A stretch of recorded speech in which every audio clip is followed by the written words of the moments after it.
Now to Texas, where there were tears along with an expression of regret today from one of the directors of Camp Mystic. For the first time since that massive flood last summer killed his father, along with 27 campers and counselors in their care, he addressed the victims' families. Our Jason Allen was there. Jason, good evening. Take us through it.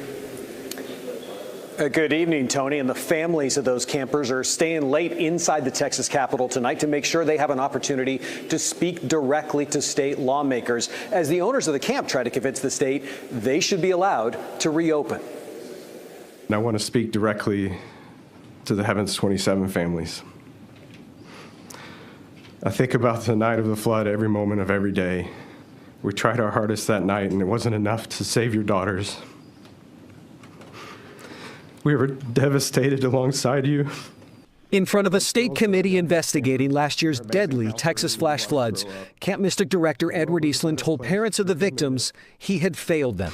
And the anger at us for not being able to keep them safe feels completely reasonable. The Eastlands are hoping to reopen the camp in about a month on higher ground than the cabins that flooded. First, they need to renew their license to operate. The state agency in charge of that found 22 deficiencies on Mystic's application for items including camper safety training, evacuation plans, and parent notification. So we can keep going around this circle and we can keep chasing this tail. Y'all were not ready to handle kids. On Monday, the state's lead investigator, Casey Garrett, told lawmakers the camp did not have adequately trained staff or a way to communicate with each cabin. The committee also heard audio from 2 young campers who survived.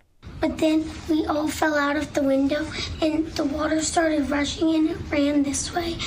And I went underwater and almost drowned. And I thought I was going to die, but then I came here. Because then, I couldn't breathe. I just kept going up in the water, but I wasn't breathing because I literally couldn't. My legs are so sore.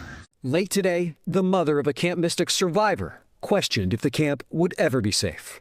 I assumed the Eastland family took our love, loyalty, and trust seriously enough to maintain appropriate safety plans. It has become very clear they did not.